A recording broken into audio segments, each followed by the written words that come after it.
كما صليت على إبراهيم وعلى آل إبراهيم في العالمين إنك حميد مجيد. قال الله تبارك وتعالى في كلامه المجيد: أعوذ بالله من الشيطان الرجيم بسم الله الرحمن الرحيم. وكذلك جعلنا في كل قرية أكابر مجرميها ليمكروا فيها وما يمكرون إلا بأنفسهم وما يشعرون.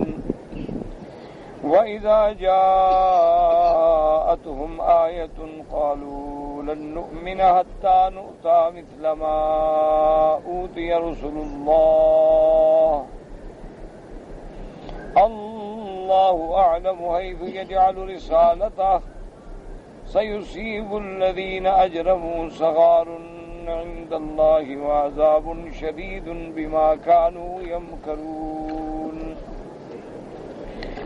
قال المؤلف والمفسر رحمه الله تعالى: أدام النفع بعلومه وعلومكم في الدارين آمين. إلى أن قال: وقال الإمام أحمد حدثنا أبو بكر قال حدثنا عاصم عن ذر بن حبيش عن عبد الله بن مسعود رضي الله تعالى عنه قال: إن الله نظر في قلوب العباد فوجد قلب محمد صلى الله عليه وسلم خير قلوب العباد فاصطفاه لنفسه فبعثه برسالته ثم نظر في قلوب العباد بعد قلب محمد صلى الله عليه وسلم فوجد قلوب أصحابه خير قلوب العباد فجعلهم وزراء نبيه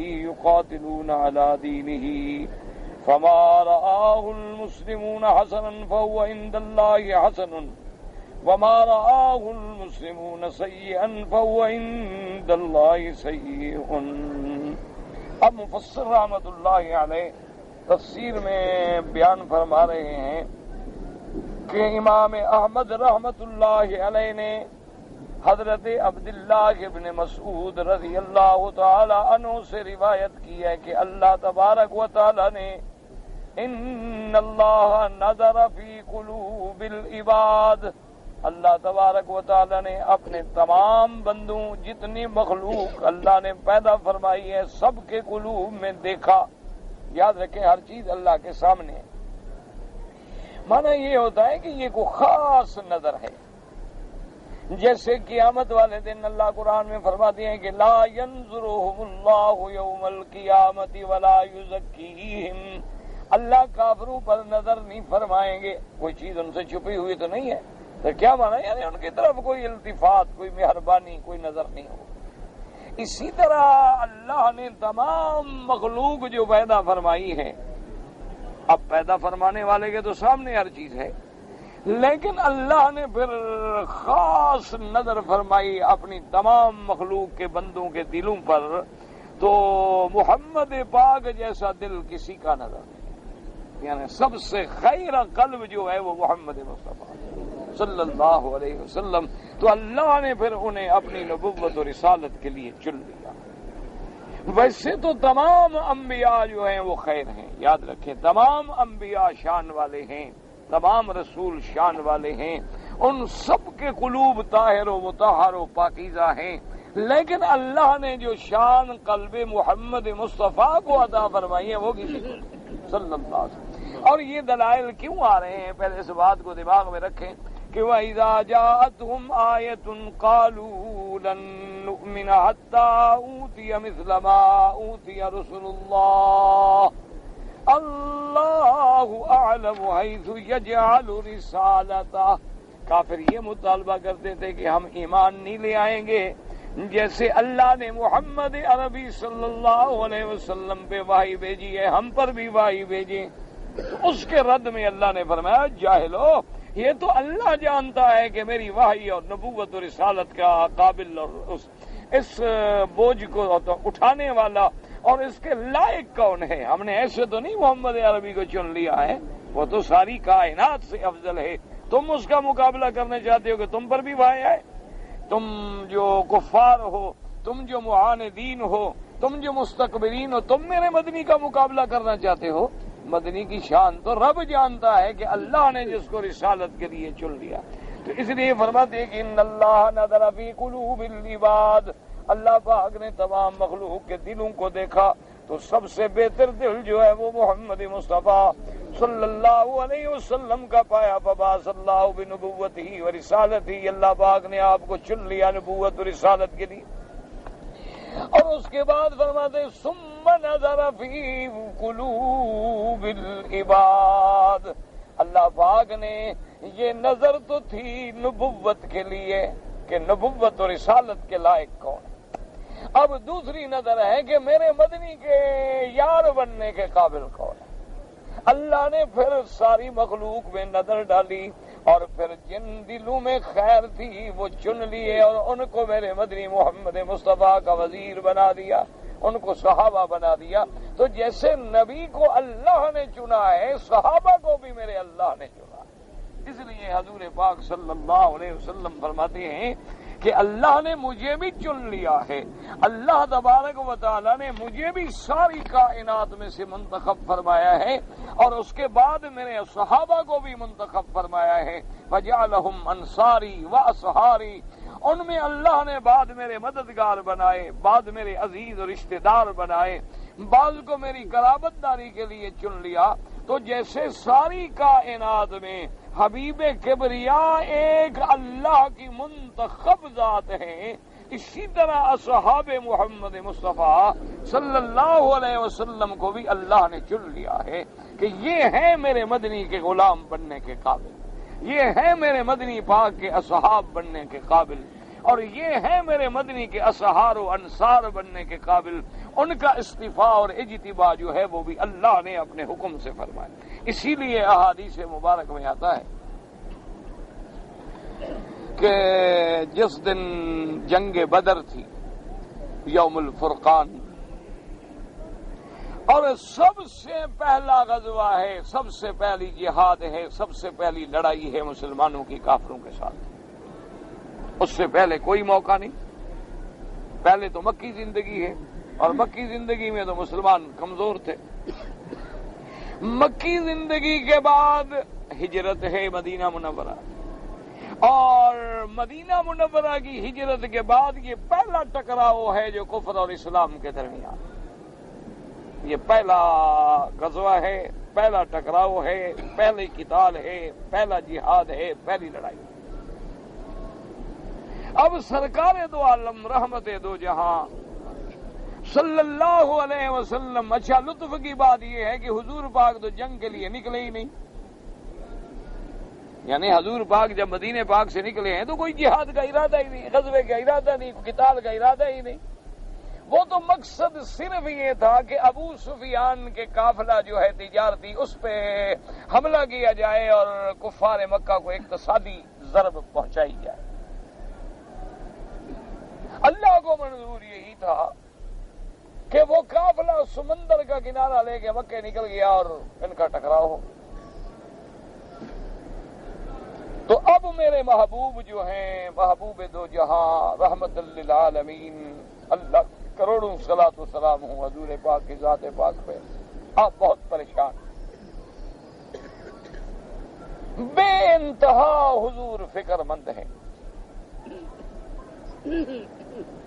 صحابہ نے جب دیکھا حضور کی فکر مندی کو تو صحابہ نے غور کیا، ابھی آخر حضور اتنے اداس کیوں ہیں؟ تو صحابہ کو بات سمجھ آ گئی. انہوں نے کہا، انصار مدینہ نے جو انصاری ساتھ تھے، انہوں نے کہا معلوم یہ ہوتا ہے کہ حضور ہماری وجہ سے پریشان ہیں، کیونکہ ہم لوگ مدینے کے رہنے والے ہیں، انصار، ہم نے کبھی زندگی میں لڑائیاں نہیں لڑی ہیں، جنگیں نہیں لڑی ہیں، ہم تو کھیتی باڑی والے لوگ ہیں، باغات، زمینیں، کاشت. تو حضور کو یہ فکر ہے کہ پہلی جنگ ہے اور میرے ساتھ انصار ہیں کافی، اور ان بیچاروں کو تو جنگ کا تجربہ ہی نہیں. تو حضرت سعد رضی اللہ تعالی عنہ، سعد ابن معاذ،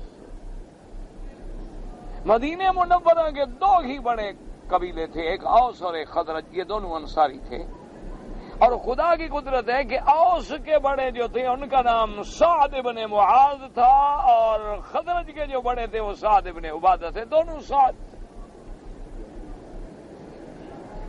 حضرت سعد رضی اللہ تعالی عنہ آئے حضور کی خدمت میں اور آ کے عرض کیا کہ یا رسول اللہ صلی اللہ علیہ وسلم، مہاجرین بھی بیٹھے ہیں، ابو بکر صدیق رضوان اللہ علیہم اجمعین، حضرت عمر، سارے صحابہ بیٹھے ہیں۔ اس نے کہا حضور میں نے کچھ بات کرنی ہے، اجازت ہو؟ حضور نے فرمایا کہ ہاں سعد، کیونکہ سعد سردار تھا اپنے قوم کا، اپنی قوم کے بڑے تھے، حضور بڑا احترام کرتے تھے حضرت سعد۔ حضور صلی اللہ علیہ وسلم کی خدمت میں کھڑے ہو گئے، انہوں نے کہا کہ یا محمد صلی اللہ علیہ وسلم، ہمیں اندازہ ہے کہ آپ ہمارے اہل مدینہ کی وجہ سے پریشان ہیں کہ ہمیں جنگوں کا تجربہ نہیں ہے، اور کفار مکہ جو ہیں بڑے جنگجو قوم ہے اور پہلی لڑائی ہے، لیکن میرا محبوب سن لیں، نحن اصحاب محمد لسنا اصحاب موسیٰ۔ کیسے بات کی حضرت سعد، کتنی گہری نظر ہے صحابہ کی۔ کہنے لگا حضور ہم موسیٰ علیہ السلام کے ساتھی نہیں ہیں، ہم وہ بنو اسرائیل نہیں جنہوں نے اللہ کے پیغمبر کو کہہ دیا تھا کہ فَاذْهَبْ أَنْتَ وَرَبُّكَ فَقَاتِلَا إِنَّا هَاهُنَا قَاعِدُونَ، جنہوں نے موسیٰ علیہ السلام سے کہہ دیا تھا کہ موسیٰ علیہ السلام تم جانو، تمہارا خدا جانے، جا کے لڑو، ہم نہیں لڑتے، ہم تو بیٹھے ہیں۔ لسنا اصحاب موسیٰ، ہم موسیٰ علیہ السلام کے صحابہ نہیں، ساتھی نہیں، نحنو اصحاب محمد رضوان اللہ علیہ وسلم۔ اللہ کے کروڑوں رحمتیں ہوں صحابہ پر۔ مسلمانوں یاد رکھو، اگر صحابہ کے بارے میں دلوں میں کھوٹ آ گیا تو پھر ایمان نہیں بچے گا۔ کہنے لگے حضور ہم تو محمد مدنی کے ساتھی، حضور کے غلام ہیں، ہم آپ کے آگے بھی کٹیں گے، آپ کے دائیں بائیں پیچھے بھی کٹیں گے۔ میرا مدنی جب تک ایک انصاری کی زندگی باقی ہے، دشمن کی کوئی تلوار تمہاری طرف نہیں آ سکتی۔ آپ کیوں گھبرا رہے ہیں؟ فکر نہ کریں، ہمیں دیکھیں تو صحیح، آزمائیں تو صحیح۔ انہوں نے کہا حضور آج ہمیں دشمن کے سامنے ڈالیں تو صحیح نا، آپ ہمارے ایمان کو، ہماری محبت کو ذرا آزمائیں تو صحیح، ہماری لاشوں پر تو دشمن گزر کے آ سکتا ہے، ہماری زندگی میں کوئی ماں کا لال محمد مدنی کو پوری آنکھ بھی نہیں دیکھ سکتا ہے، آپ کس بات سے گھبرا رہے ہیں؟ ہم اللہ کے لیے لڑنے آئے۔ تو صحابہ کہتے ہیں حضور کا چہرہ ایسے کھل اٹھا جیسے گلاب کا پھول کھل جاتا ہے، حضور خوش ہوئے اور آپ نے بڑی دعائیں۔ تو اصحاب رسول اللہ جو ہیں یہ اللہ کے چنے ہوئے ہیں، اور یہ بات کسی مولوی نے نہیں لکھی کتابوں میں، قرآن کہتا ہے اولئک الذین امتحن اللہ، اولئک الذین امتحن اللہ قلوبہم للتقوی۔ میرا مدنی تیرے دوستوں کے دلوں کو بھی ہم نے مانج کے، جانچ کے، ٹھوک بجا کے دیکھ لیا، یہ تو کھڑے ہیں کھڑے۔ اور کہیں فرماتے اولئک هم المؤمنون حقا، میرا مدنی تیرے صحابہ یہی پکے مومن ہیں، ان کے ایمان کا تو میں گواہی دیتا ہوں۔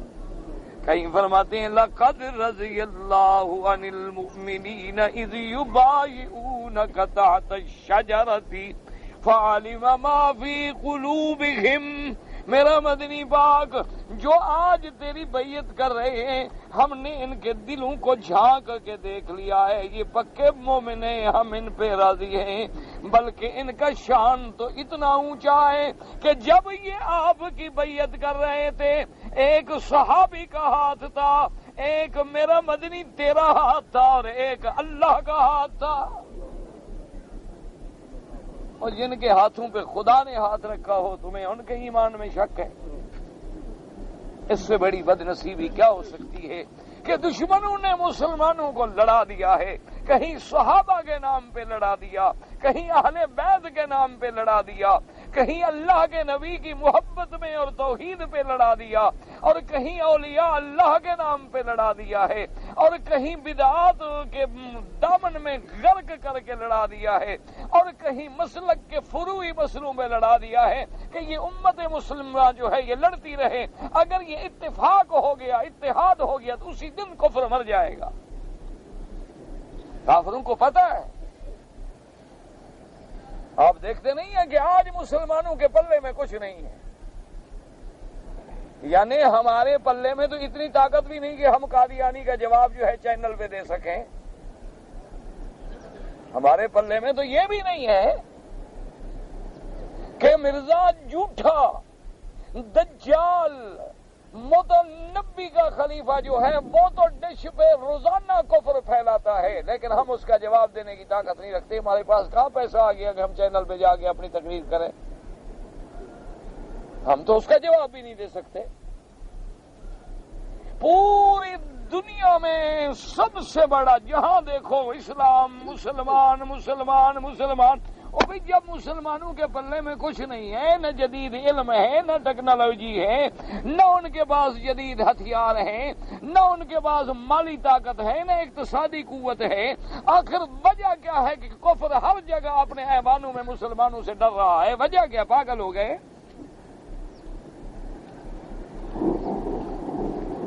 کبھی ہندو کا نام سنا ہے آپ نے لیا انہوں نے؟ کبھی آپ کبھی پوری دنیا کی اخباریں کنگال ڈالیں، کبھی انہوں نے کہا ہو کہ ہمیں ہندو سے ڈر ہے، کبھی انہوں نے کہا ہو ہمیں سکھوں سے ڈر لگتا ہے، لیکن جہاں مسلمان آتا ہے تو نیند اڑ جاتی ہے، خواب دیکھنے، رات کو خواب نظر آنے شروع ہو جاتے ہیں۔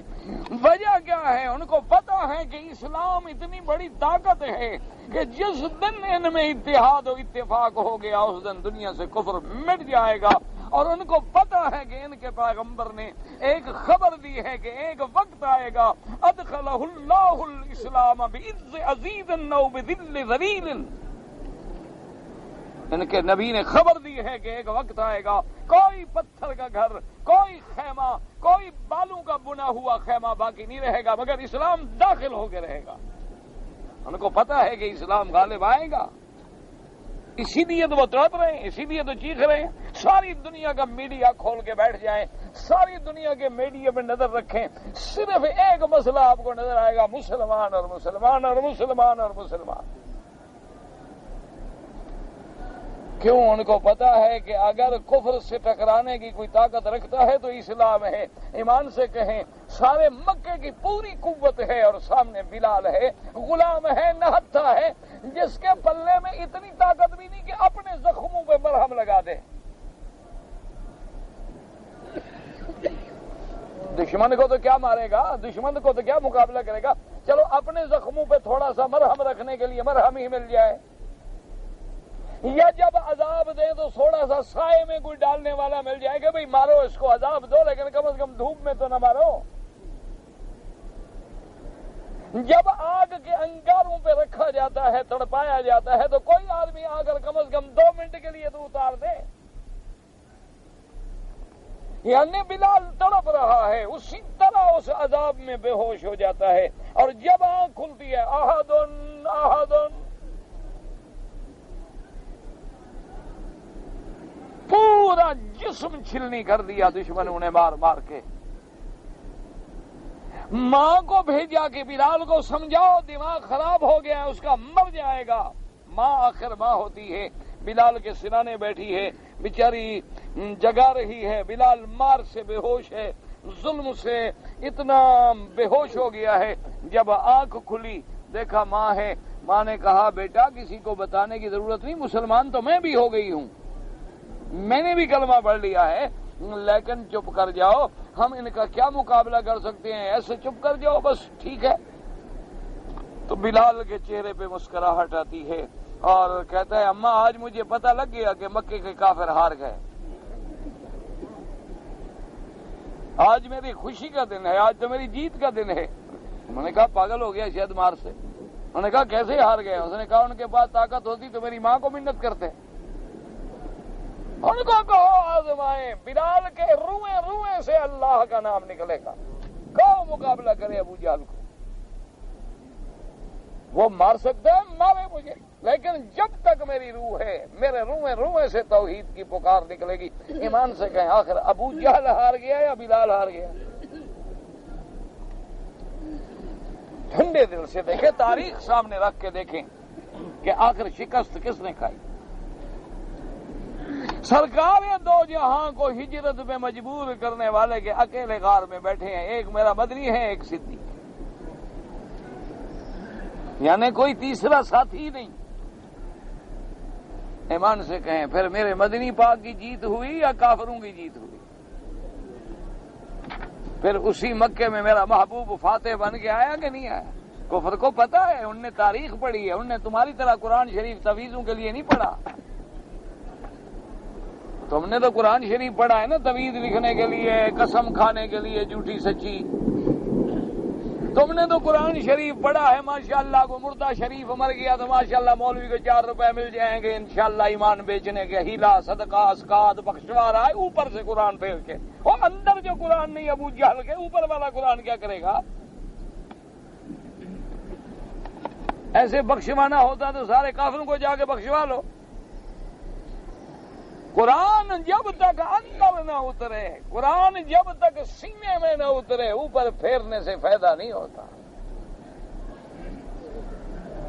قرآن فائدہ دیتا ہے لیکن کب؟ اس لیے اللہ پاک نے فرمایا میرا محبوب جیسے میں نے آپ کو چن لیا ہے، آپ کے صحابہ کو بھی میں نے چن لیا ہے۔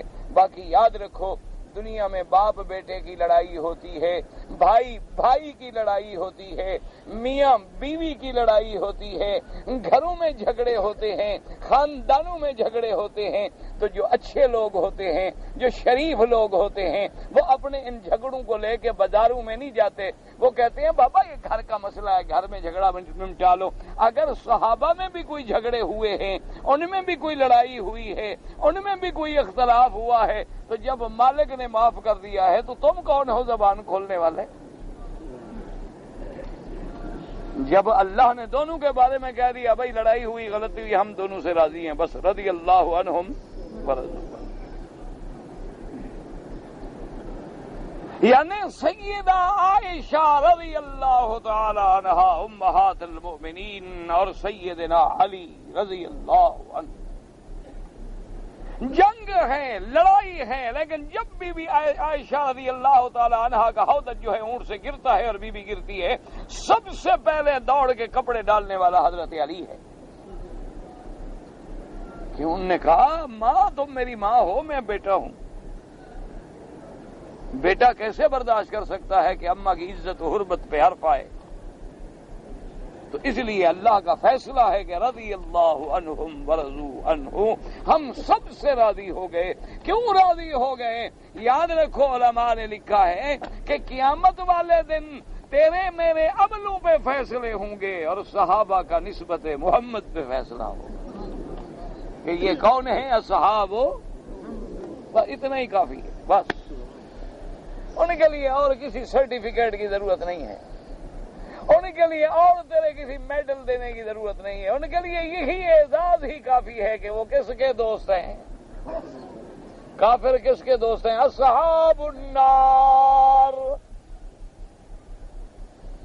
کافر جہنم آگ کے ساتھی، مومن جنت کے ساتھی، صحابہ محمد کے ساتھی، جہاں کوئی جنت بھی مقابلہ نہیں کر سکتا۔ اس لیے دیکھو نا سارے قرآن میں قرآن کیا کہتے ہیں، الم تر کیف فعل ربک باصحاب الفیل، وہ 4 دن ہاتھیوں کے ساتھ آئے تو ہاتھیوں کے اصحاب بن گئے، اور جن کی زندگی میرے مدنی کے ساتھ گزری وہ کس کے اصحاب بنیں گے؟ اصحاب محمد۔ اور اتنا ہی کافی ہے، ہمارا ایمان ہے۔ اور تو کہتا ہے تجھے پیر چھڑا لے گا، صحابہ کو میرے مدنی کی نسبت بھی کام نہیں آئے گی۔ ہاں، کتنا جاہلوں والے عقیدے بنائے ہوئے ہیں۔ تم کہتے ہو علی کو پکاروں گا یا علی مشکل کشا، علی چھڑا لے گا، تمہیں علی چھڑا لے گا، ان کو نبی نہیں چھڑا سکے گا۔ عجیب بات ہے۔ یہ تو بس دنیا میں ایک وجہ کیا ہے یاد رکھو کہ جتنا ہمیشہ یاد رکھنا کہ جو بندہ تمہیں کسی مسئلے پہ لڑاتا ہے نا وہ دشمن ہے اسلام کا. ایک بات یاد رکھ لینا. مسائل پہ اختلاف ہوتا ہے، اختلاف صحابہ میں بھی ہو گیا. کتنے صحابہ ہیں جو کہتے ہیں حضور پاک نے اللہ کو دیکھا ہے، کتنے صحابہ ہیں جو کہتے ہیں حضور نے اللہ کو نہیں دیکھا. اختلاف ہے، کوئی بات نہیں، یہ تو علم کا اختلاف ہے، اس میں جھگڑے کی کیا بات ہے. بعض صحابہ اس بات کے قائل ہیں کہ میرے محبوب نے اللہ کی زیارت کی ہے، اور بعض صحابہ کہتے ہیں کہ حضور پاک نے اللہ کی زیارت نہیں کی ہے. قرآن کی سمجھ ہے، اجتہاد ہے. کچھ صحابہ کی رائے مبارک یہ ہے، کچھ صحابہ کی رائے مبارک یہ ہے، لیکن کسی صحابی نے کسی کی رائے پر حملہ تو نہیں کیا نا. اسی طرح یاد رکھ لو ہمیشہ کہ مسئلہ فاتحہ کا ہو، مسئلہ آمین کا ہو، مسئلہ رفع یدین کا ہو، مسئلہ ظہر سے پہلے 2 رکعت یا 4 رکعت پڑھنے کا ہو، مسئلہ زیور پہ زکوٰۃ دینے یا نہ دینے کا ہو، یہ مسئلے اعلیٰ، اولا، افضل، غیر افضل، مستحب کی حد تک ہیں. یہ مسئلے کفر اسلام کی جنگ نہیں ہیں، یہ اجتہاد ہیں علماء. جیسے مثلا امام احمد ابن حنبل رحمت اللہ علیہ، اللہ ان پہ کروڑوں رحمتیں فرمائے، وہ فرماتے ہیں کہ جیسے ایک آدمی مثلا آپ کی موٹر ورک شاپ ہے، آپ موٹر میکینک ہیں، تو آپ کے پاس اوزار ہوتے ہیں کہ نہیں ہوتے موٹر بنانے کے؟ آپ بجلی لگانے والے ہیں تو آپ کے پاس بجلی کے اوزار ہوتے ہیں کہ نہیں ہوتے؟ آپ لکڑی کا کام کرتے ہیں تو لکڑی کے اوزار ہوتے ہیں تو نہیں ہوتے؟ انہوں نے کہا جیسے ان اوزاروں پر زکوٰۃ نہیں ہوتی بلکہ اس کی آمدنی پر زکوٰۃ ہوتی ہے. عورت کے پاس بھی تو یہی اس کے ہتھیار ہیں، اوزار ہیں، یہی 4 زیور ہوتے ہیں، اور کیا ہوتا ہے عورت کے پاس؟ تو ان کا ایک اجتہاد ہے. اور امام ابو حنیفہ رحمت اللہ علیہ فرماتے ہیں کہ حضور نے ایک عورت کے ہاتھ میں کنگن دیکھے تھے اور پوچھا تھا کہ زکوٰۃ دیے، تو اس نے کہا کہ نہیں. فرمایا ایسا نہ ہو کہ یہ کنگن جہنم کی آگ کے کنگن بن جائیں. تو ان کے پاس بھی ایک حدیث مبارک ہے، ان کے پاس بھی اپنا ایک اجتہاد مبارک ہے. یہ جھگڑے والے مسئلے نہیں ہوتے ہیں. جو ان مسائل پہ لڑاتے ہیں وہ اصل میں سوچ نہیں رہے کہ ہم مسلمانوں کو لڑا کے دشمن کا مقصد پورا کر رہے ہیں. ان چھوٹے چھوٹے مسئلوں پہ مسجدیں الگ ہو گئی.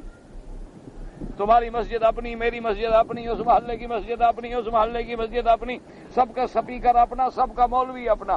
اب تو مسئلے ہو گیا ماشاءاللہ، سب کی پگڑی اپنی، سب کے رنگ اپنے. انا للہ و انا الیہ راجعون. یہ دشمنان اسلام ہیں، یاد رکھو. یہ مسلمانوں کے خیر خواہ نہیں ہیں. مسلمانوں کا خیر خواہ وہ ہے جو کہے مل جاؤ، بس شرک نہ کرو، اللہ کی توحید اور محمد کی سنت پہ مل جاؤ، بس بڑے جھگڑوں میں نہ پڑو. اللہ کے نبی آئے تھے توحید کے لیے، ایک توحید خدا اور ایک اتباع محمد مصطفیٰ، بس اس پہ مل جاؤ. اچھا حضور سے دونوں عمل ثابت ہیں، دونوں کر رہے ہو، سب حضور کی غلامی پہ چل رہے ہو، الحمدللہ ثم الحمدللہ. جو ٹوٹتے ہوئے کو جوڑنا چاہتا ہو، جو بچھڑے ہوئے کو ملانا چاہتا ہو، سمجھو وہ اسلام کا خیر خواہ ہے. اور جو چھوٹی چھوٹی باتوں پہ لڑانا چاہتا ہو، سمجھو کہ یا تو بے وقوفی سے یا پھر یہ خود کسی کا ایجنٹ ہے اور مسلمانوں کو لڑانا چاہتا ہے، یا پاگل ہے، دماغ خراب ہے بیچارے کا، مسئلے کا پتہ نہیں. اسی لیے الحمدللہ ثم الحمدللہ. دیکھ لو، ایمان سے کہو اللہ تبارک و تعالی اس حکومت رشیدہ کو جزائے خیر عطا فرمائے. تمہاری تو ایک مسجد میں حکومت ہوتی ہے نا، تم دوسری پارٹی کے مسجد میں آدمی کو کبھی آنے دیتے ہو؟ مصلی پہ کھڑا کرنے دو. یعنی میں آپ کے نام نہیں لیتا، ایک شہر میں مجھے اتفاق سے نماز پڑھنی پڑ گئی، تو میں نماز پڑھ رہا تھا، لوگ میرا تماشا دیکھ رہے تھے. مسجد میں نماز پڑھ رہا ہوں، لوگ کھڑے ہیں تماشا دیکھ رہے ہیں. یار مولوی مکی ہماری مسجد میں کیسے آ گیا؟ یہ وہابی ادھر کیسے آ گیا؟ میں نماز پڑھ رہا ہوں، لوگ کھڑے ہیں بیچارے تماشا دیکھ رہے ہیں. وہ میں نے جماعت ختم کی تو ایک ساتھی مجھے کہا جی جلدی کرو تو کٹھے چٹھے ہو رہے ہیں، ایسا نہ ہو کہ حضرت کو یہاں انشاءاللہ وہ استقبالیہ بھی دے دیں لکڑیوں کا. کہا ایسی تو خیر کوئی بات نہیں، اگر اللہ کے راستے میں مار کھانی پڑ گئی تو کوئی ایسا مسئلہ نہیں ہے، ہم بلوچ لوگ ہیں، ساری زندگی چوری ڈنگر پہ مار کھاتے رہے ہیں، اگر دین نبی پر کھا لی تو کیا فرق پڑ جائے، ہمیں کوئی فرق نہیں پڑتا۔ اور ایسے اللہ کا شکر ہے اتنا کمزور شمزور ہم بھی نہیں ہیں کہ ہمیں ماریں گے، ایسی ہمت ان کو بھی اللہ نہیں دے گا۔ انہوں نے کہا جی بہرحال چلیں تو صحیح ہے، تماشا مسجد میں ایک آدمی لیٹ ہوا، مجھے کیا پتا بھی کس کی مسجد ہے، میں نے تو مینار دیکھے بھی اللہ کا گھر ہے، اندر گیا تو خیر یا رسول اللہ لکھا ہوا تھا، سمجھ تو میں گیا کہ یہ مسجد جو ہے میں کہاں آ گیا ایسا نہ ہو، لیکن میں کہا جماعت کا وقت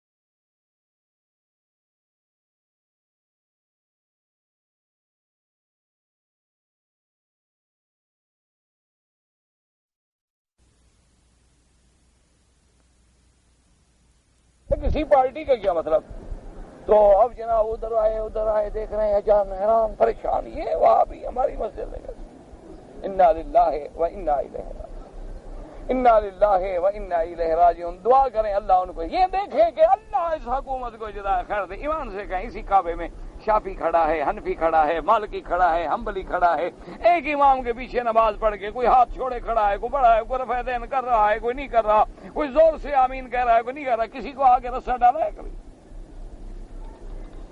کیوں؟ ان کو پتا ہے کہ یہ سارے مسئلے اعلیٰ اولا کے ہیں، مستحب کے ہیں، امت کو جوڑنے کی ضرورت ہے، امت کو توڑنے کی ضرورت نہیں۔ تم اگر میرے استاد کو گالی دو گے میں تیرے استاد کو گالی دوں گا، تم میرے امام کو گالی دو گے میں تیرے امام کے بارے میں نعوذ باللہ غلط بات کروں گا، تو لڑائی شروع ہو گئی۔ اللہ پاک لڑائیوں سے بچا لے۔ اس لیے یاد رکھو کہ اللہ پاک نے جیسے میرے نبی کو چن لیا، صحابہ رسول کو بھی کس نے چنا ہے؟ اللہ نے چنا ہے۔ اور دیکھو پھر مقام کیا ملا ہے، کہتے ہیں فوجد قلوب اصحابہ خیر قلوب العباد، اللہ پاک نے صحابہ کے دل جو دیکھے ساری مخلوق میں سب سے بہتر ہیں، فجعلہم وزراء نبیہ، اللہ نے ان کو اپنے پیغمبر کا وزیر بنایا، ساتھی بنایا۔ اس لیے حضور فرمایا کرتے تھے کہ ابو بکر عمر رضی اللہ عنہما فرماتے تھے کہ ابو بکر عمر جب تم دونوں کسی بات پہ اکٹھے ہو جاؤ تو پھر مجھے سوچنے کی ضرورت نہیں پڑتی، جہاں تم دونوں کی رائے اکٹھی ہو جائے نا بس پھر مجھے غور کرنے کی ضرورت ہی نہیں، کہ ابو بکر عمر کا یہ فیصلہ۔ اسی لیے حضور فرماتے تھے اقتدوا بالذین من بعد ابی بکر و عمر۔ اور مسلمانوں یاد رکھو آج کفر کے ملک جو ترقی کر رہے ہیں اس کی وجہ کیا ہے کہ انہوں نے نظام عمر کو اپنایا ہوا ہے۔ یہ جو سوشل جسٹس اور قانون نظام اور نظام اعانات یہ سب سے پہلے کس نے بنایا تھا؟ حضرت عمر نے حکم دیا تھا کہ میرے ملک میں کوئی بھوکا نہیں رہے گا، سب کو وظیفہ دو۔ صحابہ نے پوچھا حضور یہودی جو ہیں، فرمایا بندہ ہے، یہودی بھی انسان ہے نا، یہودی ہے تو کیا ہو گیا، اس کو بھی وظیفہ دو۔ ہمارے ملک میں رہتا ہے کوئی بے روزگار بھوکا نہیں رہے گا۔ آج پورے کفر کے جتنے ملک ہیں وہاں بے روزگاری الاؤنس ہے، آپ کی نوکری ختم ہو جائے آپ جائیں ہفتے کے پیسے لے آئیں، آپ کو کام نہیں ملا ہفتے کے پیسے لے آؤ، بچہ پیدا ہو وظیفہ شروع ہے۔ سب سے پہلے کس نے حکم کیا تھا؟ عمر۔ انہوں نے نبی کا کلمہ نہیں پڑھا لیکن عمر کے نظام کو اپنا لیا ہے، تم نے نبی کا کلمہ پڑھ کے عمر کے نظام کو چھوڑ دیا ہے۔ اس سے بڑا دکھ کیا ہو سکتا ہے؟ وہ ترقی کر رہے ہیں، تم ذلت میں جا رہے۔ اس لیے حضور نے فرمایا کہ اللہ نے میرے وزراء منتخب کیے ہیں، اس لیے ایک روایت میں آتا ہے وزیر آیا فی السماء جبرائیل و میکائیل وزیر آیا فی الارض ابی بکر و عمر۔ حضور نے فرمایا آسمانوں میں بھی اللہ نے میرے وزیر رکھے ہیں جبرائیل و میکائیل کو، میں ان سے مشورہ لیتا ہوں، اور زمین میں میرے وزیر کون ہے؟ ابی بکر و عمر رضی اللہ عنہما۔ یہ وزراء محمد مصطفیٰ صلی اللہ۔ اور خدا کی شان دیکھو، ہر بات میں اللہ کی کوئی حکمتیں ہیں۔ ان چار میں سارے صحابہ میں افضل کون؟ ابی بکر، عمر، عثمان، علی، سب سے افضل۔ پھر ان کے بعد اشرا مبشرہ، پھر ان کے بعد صحاب بدر، لیکن سب سے افضل کون ہے؟ ابو بکر، عمر، عثمان و علی۔ سب کہہ دو رضوان اللہ علیہم اجمعین۔ اور پھر ان چار میں اللہ کی شان دیکھیں کہ جیسے اللہ نے نمبر دیا اسی طرح شان دی ہے کہ سب سے افضل ابو بکر و عمر، اس کے بعد پھر عثمان، اس کے بعد پھر علی رضوان اللہ علیہم اجمعین۔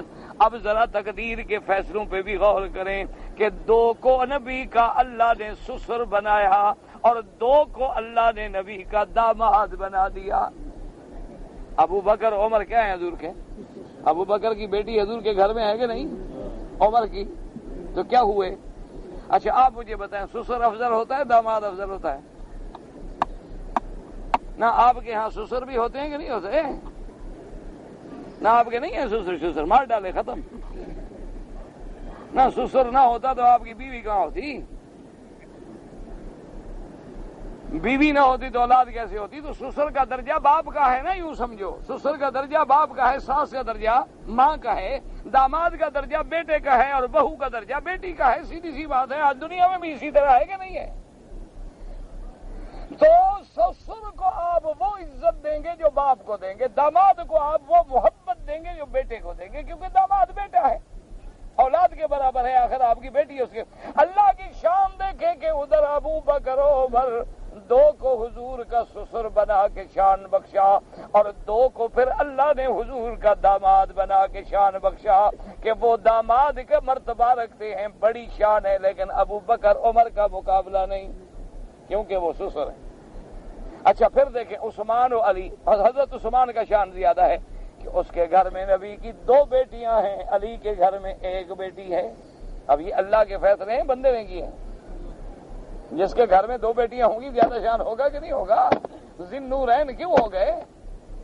اسی لیے نا کہ حضور کے گھر میں دو بیٹیاں ہیں، حضرت عثمان کے گھر میں رضی اللہ تعالیٰ عنہ، اور حضرت علی کے گھر میں کون ہے؟ سیدہ فاطمہ الزہرا رضی اللہ تعالی عنہا۔ حضرت علی کے گھر میں ایک بیٹی ہے محمد مصطفیٰ کی۔ تو یہ فیصلے تو تقدیر کر چکی تھی، آپ یا ہم تو نہیں کر سکتے، یہ اللہ کی شان ہے نا، اللہ۔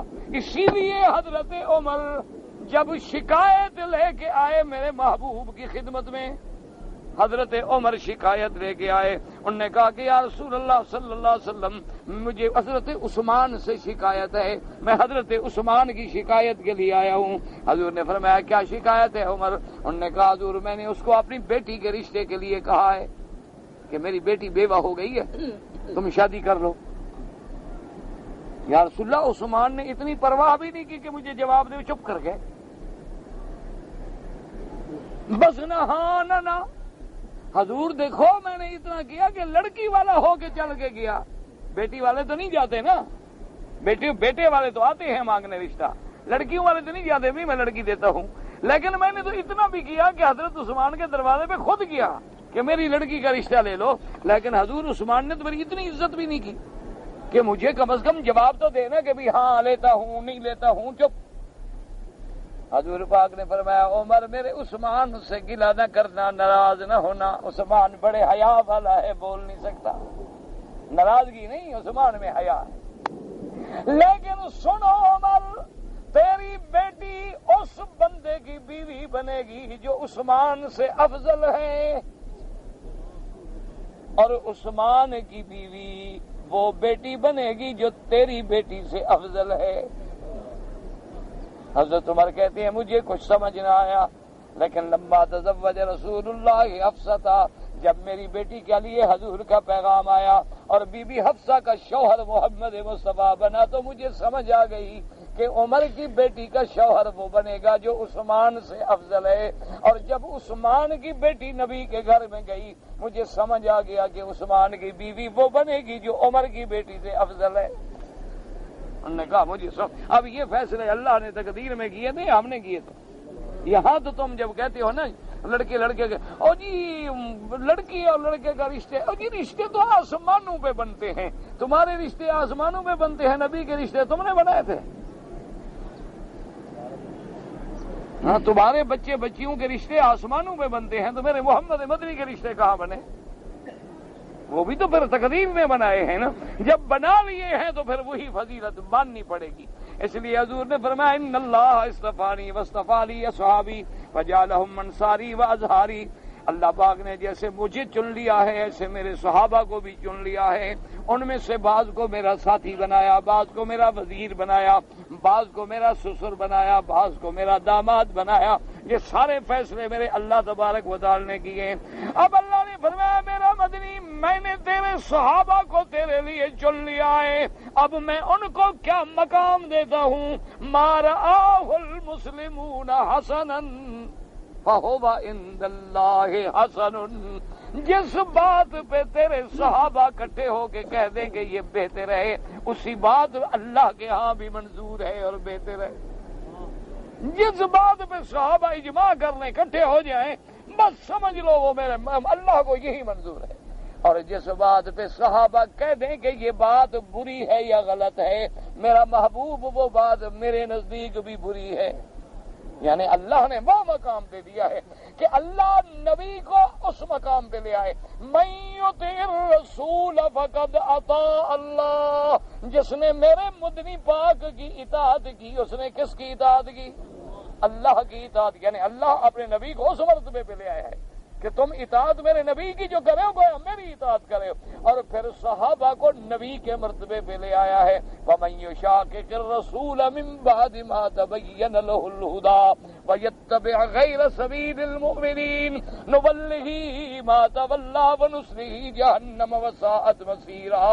اللہ نے فرمایا جو اللہ کے رسول سے دور ہو جائے ہدایت آنے کے بعد، وَيَتَّبِعْ غَيْرَ سَبِيلِ الْمُؤْمِنِينَ، اور صحابہ کے رستے سے ہٹ جائے، اس کا ٹھکانہ کیا؟ نُبَلِّغِ مَا تَوَلَّىٰ، جائے جدھر جاتا ہے، نُصْلِهِ جَهَنَّمَ وَسَاءَتْ مَصِيرًا، ہم اس کو جہنم میں جلائیں گے اور برا ٹھکانہ ہے اس کا۔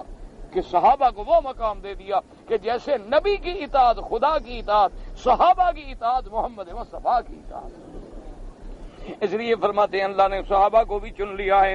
اب مفسر فرماتے ہیں وقال احمد حدثنا شجاع بن ولید قال ذکر قابوس بن ابی ذبیان نبی سلمان قال قال لی رسول اللہ صلی اللہ علیہ وسلم یا سلمان لا تبغضنی فتفارق دینک، قلت یا رسول اللہ صلی اللہ علیہ وسلم کیف ابغضک وبک ہدان اللہ قال تبغض العرب فتبغضنی۔ اب جناب حضور فرماتے ہیں حضرت سلمان کہتے ہیں کہ اللہ کے نبی نے مجھے فرمایا سنے۔ سلمان کون؟ سلمان فارسی رضی اللہ تعالیٰ عنہ۔ یہ سلمان وہ ہیں جن کو حضور نے فرمایا یہ بھی میرے اہل بیت کا فرد ہے، سلمان منا من اہل البیت۔ اور اس کے بعد حضور نے فرمایا کہ سلمان سن لو، لا تبغضنی فتفارق دینک، میرے ساتھ بغض نہ رکھنا۔ سمجھو مسئلہ، سلمان کو بغض ہو سکتا ہے؟ حضور تو امت کو سنا رہے ہیں نا، بات تو حضرت سلمان کو ہو رہی ہے، سلمان تو غلام ہے، وہ تو اہل بیت ہے۔ لا تبغضنی فتفارق دینک، سلمان میرے ساتھ بغض نہ رکھنا ورنہ دین سے نکل جاؤ گے۔ سلمان حیران ہو گئے، اس نے کہا کیف نبغضک وبک ہدان اللہ، حضور آپ سے بھلا ہم بغض رکھیں گے، آپ کی وجہ سے تو ہمیں ہدایت ملی۔ آپ کی وجہ سے تو ہمیں اسلام ملا۔ حضور نے فرمایا تبغض العرب فتبغضنی، چونکہ تم فارس کے علاقے کے لوگ ہو، اگر تو نے میرے عرب کے ساتھ بھی بغض رکھا تو گویا محمد مدنی کے ساتھ بغض رکھا۔ اگر عرب کے ساتھ بغض ناجائز ہے تو صحابہ کے ساتھ عرب، صرف عرب، کیونکہ اللہ نے میرے مدنی کو کہاں پیدا کیا؟ عرب۔ ہاں یہ بات الگ ہے کہ عرب اگر خود نبی کو چھوڑ دیں تو پھر ہمارا کیا قصور ہے؟ پھر ہمارا کی محمد سے وفا تو نے تو ہم تیرے ہیں، لیکن شرط یہ ہے کہ عرب بھی محمد کا غلام بنے، عربی بھی میرے مدنی کے رستے پہ چلے، ورنہ تو کافر بھی عرب تھے، ابو جہل بھی عرب تھا، ابی لہب بھی عرب تھا۔ عرب سے مراد کون ہے کہ عربی بھی ہو، محمد کا غلام بھی ہو، پھر اس کے ساتھ کوئی بغض رکھے تو دین سے نکل جاتا ہے۔ اب اس کے بعد فرماتے ہیں ذکر ابن حاتم فی تفسیر هذه الآیہ، ذکر محمد بن مسعود الجواز قال حدثنا سفیان بن قال ابصر رجل ابن عباس وهو داخل من باب المسجد فلما نظر إليه فقال من هذا؟ قال ابن عباس ابن عم رسول الله فقال الله أعلم حيث يجعل رسالته۔ ایک آدمی نے دیکھا کہ ابن عباس جو ہے مسجد میں داخل ہو رہے ہیں، جب داخل ہونے لگے مسجد میں تو اس بندے نے بڑی احترام کیا، رستہ چھوڑ دیا حضرت ابن عباس کے لیے۔ لوگوں نے پوچھا کیوں؟ انہوں نے کہا کہ یہ ابن عم رسول اللہ، یہ عبداللہ ابن عباس جو ہے یہ حضرت عباس کا بیٹا ہے، اور حضرت عباس جو ہے وہ میرے مدنی محمد مصطفیٰ کے چچا ہیں۔ اللہ اعلم حیث یجعل رسالتہ، اللہ نے جن میں رسالت رکھی تھی، نبوت رکھی تھی، تو جیسے میرے محمد کو چن لیا تھا ان کے رشتہ داروں کو بھی تو چن لیا تھا، لہذا ہم کیوں نہ عزت کریں، کیوں نہ احترام کریں؟ یہ حضور کے چچے کا بیٹا ہے اور پھر ہے بھی مفسر، ہے بھی مومن۔ اور اس کے بعد فرماتے ہیں یصیب الذین اجرموا صغار عند اللہ وعذاب شدید بما كانوا یمکرون، هذا وعید شدید من اللہ وتحدید اکید لمن تکبر عن اتباع رسول انقیاد فيما جاءوا به من یصیبوا یوم القیامة بین یدی اللہ صغار وذلة الدائمہ۔ اللہ پاک نے فرمایا کہ سیصیب الذین اجرموا، جو لوگ مجرم ہیں، کافر ہیں، میرے مدنی کے ساتھ نقصان کرنے والے ہیں، ان کے لیے وعید شدید ہے کہ جن لوگوں نے تکبر کیا اتباع سے اور حضور کی غلامی قبول نہیں کی، ان کو اللہ قیامت والے دن عذاب ذلت دے گا۔ کما انہم استکبروا کم ذلک ذل یوم القیامۃ ما استکبروا فی الدنیا، جیسے دنیا میں انہوں نے عقل دکھائی، اللہ قبر میں آخرت میں ذلیل کر دیں گے۔ کما قولہ تبارک و تعالی ان الذین یستکبرون عبادی سیدخلون داخرین سیدخلون جہنم داخرین، آج جو تکبر کرتے ہیں، اللہ کی عبادت سے انکار کرتے ہیں، اللہ ان کو ذلیل کر کے جہنم میں ڈالیں گے۔ اے صاغرین ذلیلین حقیرین، ان کو ذلیل کر کے حقیر کر کے۔ وقولہ تعالی وعذاب شدید بما كانوا یمکرون لما كان المکر غالبا انما يكون خفیا وهو التردد في التحیر والتحیر لخدیته قوبلوا بالعذاب الشدید من اللہ یوم القیامۃ جزاء وفاقا۔ مفسر فرماتا ہے کہ مکر مانا مکر کا کیا ہوتا ہے کہ خفیہ طریقے سے کسی کو نقصان پہنچانا، دھوکہ دینا، اس لیے اللہ ان کو مکر کی سزا بھی ایسی دیں گے برابر سرابر کے جہنم کا عذاب شدید۔ فرمایا ولا یظلم ربک احدا، اللہ کسی پہ ظلم نہیں کرتے، جس کو سزا دیں گے وہ سزا کا مستحق ہوگا۔ کما قال تعالی یوم تبل السرائر ای تظہر المستترات المکرونات والضمائر، قیامت والے دن جب اللہ پاک ہر چھپی چیزوں کو ظاہر کر دیں گے۔ وجاء فی الصحیح ان رسول اللہ صلی اللہ علیہ وسلم قال ينصب لكل غادر لواء عند استه يوم القیامہ ويقال هذه غدرة فلان بن فلان، قیامت والے دن ہر دھوکے باز، ہر غدر کرنے والا، خیانت کرنے والے کے ساتھ اللہ جھنڈا لگائیں گے اور اس جھنڈے پہ لکھا ہوگا کہ اس نے یہ غدر کیا، یہ غدر کیا، یہ غدر کیا، تاکہ میدان حشر میں سارے دیکھ لیں کہ غدر کی سزا کیا ملنے والی ہے۔ فَيُقَى وَالْحِكْمَةُ فِي هَذَا أَنَّ مَا كَانَ الْغَدْرُ خَفِيًّا لَا يُطَّلَعُ عَلَيْهِ النَّارُ يَوْمَ الْقِيَامَةِ يَصِيرُ عَلَمًا مَنْشُورًا عَلَى صَاحِبِهِ بِمَا فَعَلَ، چونکہ دنیا میں غدر کرنا، دھوکہ دینا خفیہ طریقے پہ ہوتا ہے، کسی کو پتہ نہیں لگتا، اس لیے اللہ قیامت میں جھنڈے لگائیں گے اس کے تاکہ ساری دنیا دیکھ لے کہ یہ دھوکے کرنے والا ہے۔ اسی لیے اللہ تبارک و تعالی مکر کرنے والوں کو بھی سزا دیں گے۔ اللہ پاک عذاب سے بچائے اور اپنی رحمتوں کے فیصلے فرمائے۔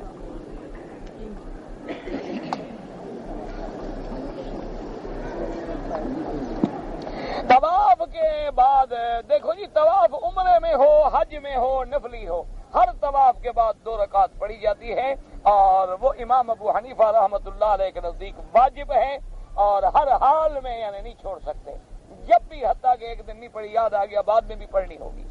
باقی ائمہ کرام کے نزدیک سنت ہے کہ پڑھے گا تو ثواب ہے، اگر چھوٹ جائے تو وہ کہتے ہیں طواف ہو جائے گا، گناہ بھی نہیں ہوگا، لیکن وہ بھی یہ کہتے ہیں کہ ضرور پڑھے۔ اگر ہم وتر کی نماز حتیم میں پڑھیں کوئی حرج نہیں، بالکل پڑھیں۔ اگر مسجد عمرہ سے جا کے احرام باندھ کے عمرہ کریں انشاءاللہ وہ بھی ٹھیک ہے۔ میں نے اپنی لڑکی کا نام شمع پروین رکھا ہے تو یہ کوئی اسلامی نام تو ہے نہیں، باقی تم جانو، شمع جلاؤ، آگ لگاؤ، کچھ کرو۔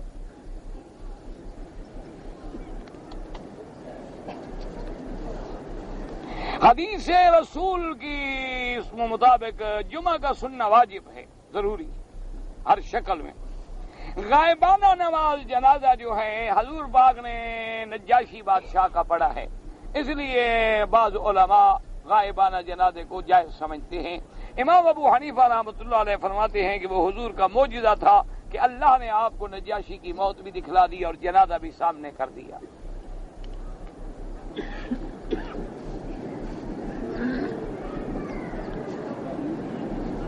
مدینہ منورہ سے جس عورت نے جاسوسی کا خط لایا تھا اس کا نام کیا تھا؟ مجھے عورتوں کے نام سے کوئی دلچسپی نہیں، میں کیوں ڈھونڈتا پھروں؟ تم نے انعام لینا ہے، جواب میں لکھ دوں؟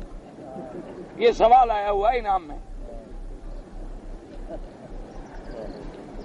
میں کیوں جواب لکھوں بھائی؟ میں خود کیوں نہ لے لوں انعام لے کے؟ انہوں نے اس لیے نہیں لکھا کہ مولوی مکی سے لے کر پیسے تم لے لو۔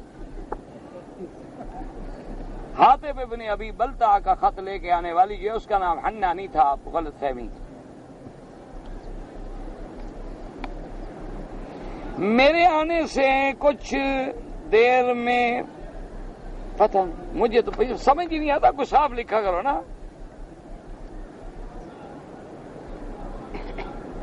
اگر کوئی آدمی ایک بکری خرید کے لایا 500 میں، اس نے بعد میں 1000 میں بیچ دی کہ پیسے 6 مہینے کے بعد لوں گا، کوئی حرج نہیں، ٹھیک، کوئی بات نہیں۔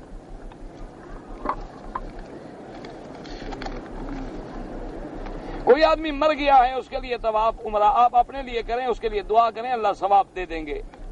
مجھے نماز جنازہ پڑھنا نہیں آتا، اللہ اکبر کر کے کھڑے ہو جاؤ، اللہ اکبر تو آتا ہے نا، وہ تو کرتے رہو، باقی سیکھو، دعا یاد کرو۔ میری نمازیں قضا ہو گئی ہیں، توبہ بھی کرو اور قضا بھی پڑھو۔ اگر ہم قرآن کا درس ہو رہا ہے تو ہم اپنی تسبیح بھی پڑھتے رہیں، قرآن سننے کے وقت زبان بھی نہ ہلے۔ قضا عمری بیت اللہ میں ہم پڑھیں؟ ہاں بالکل پڑھیں، کیوں نہ پڑھیں جی، ضرور پڑھیں۔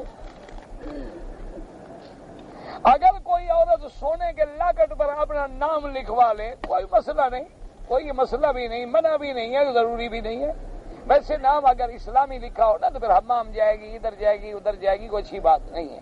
ہجرت کر کے مدینہ شریف تشریف لے گئے تو ان دنوں میں یہودی روزہ رکھتے تھے 10 تاریخ کا، تو حضور نے ان یہودیوں سے پوچھا، ان کے مولویوں سے کہ بھئی تم کیوں 10 محرم کو روزہ رکھتے ہو؟ تو انہوں نے کہا کہ یہ وہ دن ہے کہ جب اللہ نے موسیٰ علیہ السلام کو دریا سے نکالا تھا اور فرعون کو غرق کیا تھا، تو ہم اپنے پیغمبر کی اس نجات کی خوشی میں روزہ رکھتے ہیں۔ تو حضور نے فرمایا کہ نحن احق بموسیٰ منکم، کہ بھئی موسیٰ علیہ السلام کے ساتھ تو پھر ہمارا حق زیادہ بنتا ہے تم سے، تم تو موسیٰ علیہ السلام کو مانتے نہیں ہو، اگر مانتے تو بڑا کلمہ نہ پڑھ لیتے۔ موسیٰ علیہ السلام کی کتاب میں تو میری نبوت اور رسالت کا حکم ہے، تو حضور نے حکم دیا صحابہ کو کہ تم بھی روزہ رکھو محرم کا، لیکن 2 روزے رکھو تاکہ یہودیوں کی مشابہت بھی نہ بنے اور موسیٰ علیہ السلام کی اس نعمت کی یاد بھی تازہ ہو جائے۔ اب دیکھیں اگر کسی کی یاد تازہ کرنی ہے تو روزے کا حکم ہے، یہ نہیں ہوتا کہ تم اور زیادہ کھانا پینا کرو اور جھنڈیاں لگا کے یادیں مناؤ یا کیک رکھ کے یادیں منا لو، یہ نہیں ہوتا، بلکہ روزہ رکھو، اللہ کو یاد کرو، اللہ کا شکر ادا کرو، اللہ تبارک و تعالیٰ کی نعمتوں پر شکر ادا کریں۔ تو لہذا محرم کے 2 روزے ہیں، 9 اور 10 یا 10 اور 11۔ اگر میں کسی کے لیے طواف کروں، اپنے لیے کریں اور ان کے لیے دعا کر دیں۔ ایک آدمی سر مڈانے کے بعد قربانی کے پیسے بینک میں جمع کروائے، اگر وہ حنفی مسلک پہ ہے تو ترتیب ٹوٹ گئی اور ایک دم دینی پڑتی ہے. باقی ائمہ کے نزدیک ترتیب ضروری نہیں ہے اور اس پر کوئی دم نہیں پڑتی. میں کھاد کا کاروبار کرتا ہوں، اگر کوئی مجھ سے نقد لیتا ہے تو 300 روپے کی بوری دیتا ہوں، اور اگر ادھار لیتا ہے تو 400 روپے کی. یہ جائز ہے، لیکن کوشش کریں یہ کام بھی نہ کریں، بچنے کی کوشش کریں. ویسے جائز ہے، اس لیے کہ 2 ریٹ ہو گئے، ایک نقد کا 10 ریال، ادھار کا 15 ریال. میں نے 15 ریال قبول کیا تو گویا یہ چیز میں نے 15 ریال میں خرید لی، تو لہذا سود تو نہیں بنتا. لیکن بعض علماء محققین کہتے ہیں کہ یہ بھی سود کی طرف جاتا ہے، اس لیے بچنے کی کوشش کریں، ورنہ فتویٰ یہ ہے کہ جائز ہے، علماء جائز کہتے ہیں. اگر کسی آدمی نے کسی شیعہ کا جنازہ پڑھا تو نکاح ٹوٹ جائے گا، نکاح تو نہیں ٹوٹتا، نکاح اتنی کچا شچا نہیں ہوتا. تم نمازیں جو نہیں پڑھتے پھر تمہارا نکاح نہیں ٹوٹا آج تک. تم فرض نماز جو چھوڑ دیتے ہو، اتنا نکاح پکا ہے کہ وہ آج تک ہی نہیں ٹوٹا. 100 دفعہ تم نے بیوی کو طلاق دی ہے پھر بھی نکاح نہیں ٹوٹتا. 1000 دفعہ تم نے گھر سے نکالا، تم حرام ہو، تمہارا رستہ الگ ہے، طلاق ہے، بد نکل جاؤ. تم سے 100 طلاق ہے، 50 طلاق ہے، پتہ نہیں 2-3 لاکھ طلاق ہے تو زندگی میں آدمی دے چکتا ہے، تو اس کے بعد بھی نکاح نہیں ٹوٹتا. لیکن بہرحال علماء کہتے ہیں کہ وہ لوگ جنہوں نے قرآن کا انکار کیا یا سیدہ عائشہ کو برا کہا تو کفر میں کوئی شک نہیں ہوتا، تو پھر ان کے لیے مغفرت مانگنے کا کیا مطلب؟ اپنے علماء کو ہمارے ہاں جو مولانا کہا جاتا ہے یا مولوی کہا جاتا ہے، بھئی اصل بات یہ ہے کہ ایک لفظ کا استعمال کئی معنوں میں ہوتا ہے. مولا کا معنی سردار بھی ہے اور مولا کا معنی غلام بھی ہے. جیسے حضور نے فرمایا مولا القوم منہم، جو غلام ہے قوم کا وہ بھی گویا ان میں سے ہے. آپ نے فرمایا انا مولا لمن لا مولا لہ، میں اس کا ولی وارث ہوں جس کا کوئی ولی وارث نہ ہو، قرضہ دینے والا. لیکن چونکہ یہ لفظ آتا ہے اللہ کے نام کے ساتھ، اللہ مولانا ولا مولا لکم، اس لیے علماء کہتے ہیں کہ ایسا لفظ جس میں شبہ پڑتا ہو بہتر ہے کہ استعمال نہ کیا جائے. ورنہ ہمارے ملکوں میں جو استعمال کرتے ہیں وہ اس زمانے میں بیچارے استعمال نہیں کرتے. جیسے ہمارے ملک میں لفظ غلام ہے، حالانکہ غلام تو لڑکے کو بھی کہتے ہیں، غلام اس عبد کو بھی کہتے ہیں جو بکا ہوا ہو یا کسی کو لیا گیا ہو. لیکن ہمارے یہاں تو غلام عام معنی میں ہوتا ہے نوکر، وہ جی میں آپ کا نوکر ہوں یعنی غلام ہوں. وہاں اس معنی میں وَأَنَّا يَكُونُ لِي غُلَامٌ، غلام تو قرآن میں بمانے لڑکا بھی ہے. اس لیے بہرحال ہر ملک میں جب لفظ استعمال ہوتا ہے تو وہاں کے مصطلحات رائجہ کو دیکھا جاتا ہے کہ وہ کس معنی میں اس کو استعمال کرتے ہیں.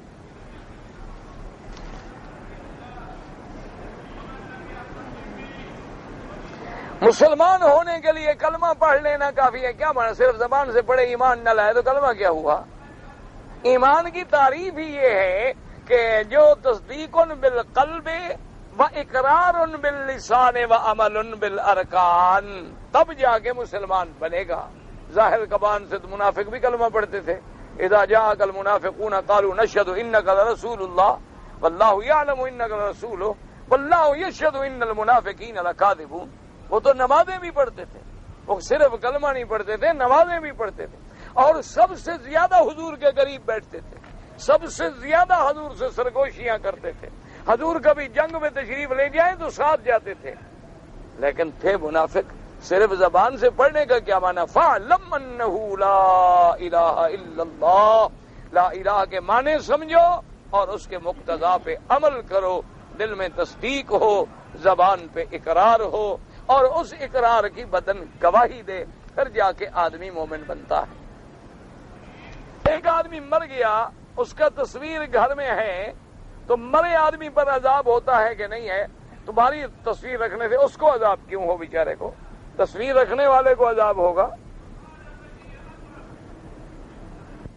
ہمارے بہت تصویر تھے، ہم نے جلا دیا، 1-2 باقی ہیں، ان کو بھی ختم کر دو، کوئی بات نہیں. جن کو جلا دیا وہ بھی تمہارے جلانے سے نہیں جل گئے. جو تم نے باقی رکھے ہوئے ہیں ان کو بھی ختم کرو. تصویر کسی کی نہ رکھو. اللہ تبارک و تعالیٰ کے نبی نے منع فرمایا. اللہ ضرورت ہے تو علماء نے فتویٰ دیا ہے کہ ضرورت کے تابع، جیسے آج کل نوٹ ہیں، آئیڈینٹی کارڈ ہیں، پاسپورٹ ہیں، ایسی چیزوں پہ مجبوری ہے، کیونکہ فنکار لوگ ایسے ہیں ماشاءاللہ کہ باپ کو بیٹا بنا دیں، بیٹے کو باپ بنا دیں، بیوی کو ماں بنا دیں، ماں کو بیوی بنا دیں. تو اگر اتنی پابندیاں ہیں پھر بھی یہ کر لیتے ہیں، اور یہ نہ ہو تو خدا جانے یہ کیا کر رہی ہیں، تو بھیڑ کو بکری بنا دیں، بکری کو بھیڑ بنا دیں. یہ تو بڑی فنکار قوم ہے ماشاءاللہ.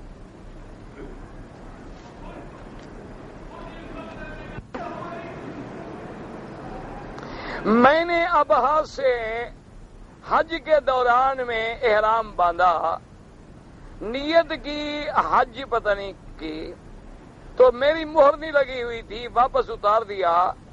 7 دن مجھے بند رکھا، دوسرے دن رہا کیا. دم دینا پڑے گا؟ ہاں دینا پڑے گا.